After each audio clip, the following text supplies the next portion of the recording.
আসসালামু আলাইকুম। আপনারা সবাই কেমন আছেন? আশা করি আপনারা সবাই খুব ভালো আছেন। আল্লাহর রহমতে আমিও খুব ভালো আছি।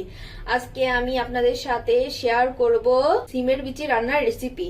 সিমের বিচি রান্নার জন্য যে উপকরণগুলো লাগবে সেগুলো হলো, এখানে আমি নিয়েছি 500 গ্রাম সিমের বিচি। আমি এর মধ্যে মাঝারি আকারের একটা আলু ব্যবহার করেছি। আমি এখানে নিয়েছি মাঝারি আকারের একটা শোল মাছ। আমি আজকে শোল মাছ দিয়ে সিমের বিচি রান্নার রেসিপিটা আপনাদের সাথে শেয়ার করব। এই রান্না করার জন্য আমার খুব সামান্য পরিমাণ মশলা লাগবে। অনেকে এই রেসিপিটা অনেক বেশি রকম মশলা দিয়ে রান্না করে, আমি সেরকম ভাবে আজকে করব না, কারণ আমি যেভাবে সবজি রান্না করে খুব সাধারণ ভাবে আমি ঠিক সেভাবেই এই রেসিপিটা আপনাদের সাথে আজকে শেয়ার করব। এই রেসিপিটা রান্নার জন্য আমার যে যে মশলা লাগবে সেগুলো হলো, আমি এখানে নিয়েছি পেঁয়াজ কুচি, কাঁচা লঙ্কা।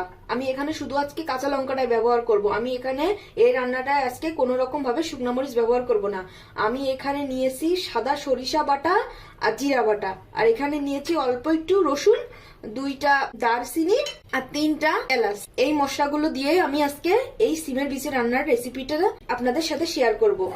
রান্নার জন্য প্রথমত আমাকে মাছগুলো ভেজে নিতে হবে।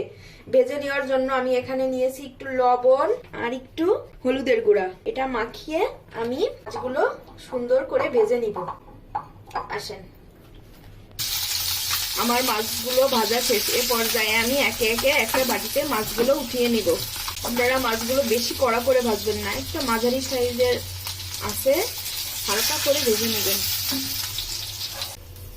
তারপরে আমি এর মধ্যে দিয়ে দিচ্ছি পেঁয়াজ কুচি,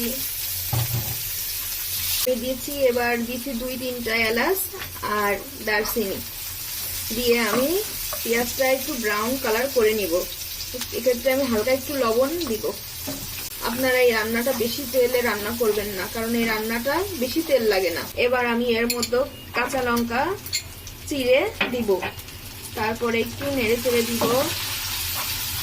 তারপর আমি একে একে এখানে দিয়ে দিব জিরা বাটা, তারপরে সরিষা বাটা, রসুন বাটা দিয়ে আমি এটা ভালোভাবে নেড়ে নিব। আমি এ পর্যায়ে মশলাগুলো বেশি কষাবো না, কারণ মশলাগুলো বেশি কষালে মশলার একটা গ্রান এটা চলে যায়। যেহেতু আমার এটা ডাল, মানুষ মাংসের ক্ষেত্রে একটু বেশি পরিমাণ কষিয়ে থাকে, আমি এক্ষেত্রে বেশি পরিমাণ কষাবো না। সেক্ষেত্রে আমার ডালটা অনেক সুন্দর হবে। নর্মালি যে কোনো রুগীরাও এই ডালটা খেতে পারে। এ পর্যায়ে আমি ডালটা ঢেলে দিব। আমি এখানে হলুদটা নুনাশের আগে ইউজ করব, কারণ এর আগে হলুদ দিলে অনেক সময় তলে এঁটে যায়। তাই আমি সবসময় আমার রান্নার ক্ষেত্রে আমি নুনাশের আগে হলুদের গুঁড়াটা ব্যবহার করে থাকি। এ পর্যায়ে আমি হালকা একটু নাড়াচাড়া করে ডালটা সিদ্ধ হওয়ার জন্য আমি এখানে পর্যাপ্ত পরিমাণ পানি অ্যাড করব। পানি অ্যাড করে আমি এটা ঢেকে দিব নুনাশ করার জন্য। আমার সিমের বিচিটা প্রায় 80% সিদ্ধ হয়ে গেছে। আমি এ পর্যায়ে এখানে হলুদের গুঁড়াটা দিব, দিয়ে ভালোভাবে আমি এটাকে কষিয়ে নিব। এ পর্যায়ে আমার সিমের ডালগুলো কষানো শেষ। এবার আমি এখানে আগে থেকে জাল করে নিয়েছি গরম পানি। এবার আমি ঝোলের জন্য এই পানিটা দিয়ে দিব। আপনাদের এক্ষেত্রে যদি ডালটা মনে করেন একটু শক্ত রয়েছে, তাহলে আপনারা একটু বেশি পানি দিয়ে আবার জাল করে নিতে পারেন। আবার যদি মনে করেন যে আমার ডালটা সিজে গেছে, তাহলে আপনারা একটু কম পানি দিয়েও দিতে পারেন, কোনো সমস্যা নাই। এটা সম্পূর্ণ আপনাদের পরে নির্ভর করবে।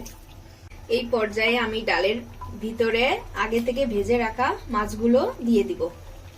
দিয়ে আমি একটু ঢাকনা দিয়ে ঢেকে দিব।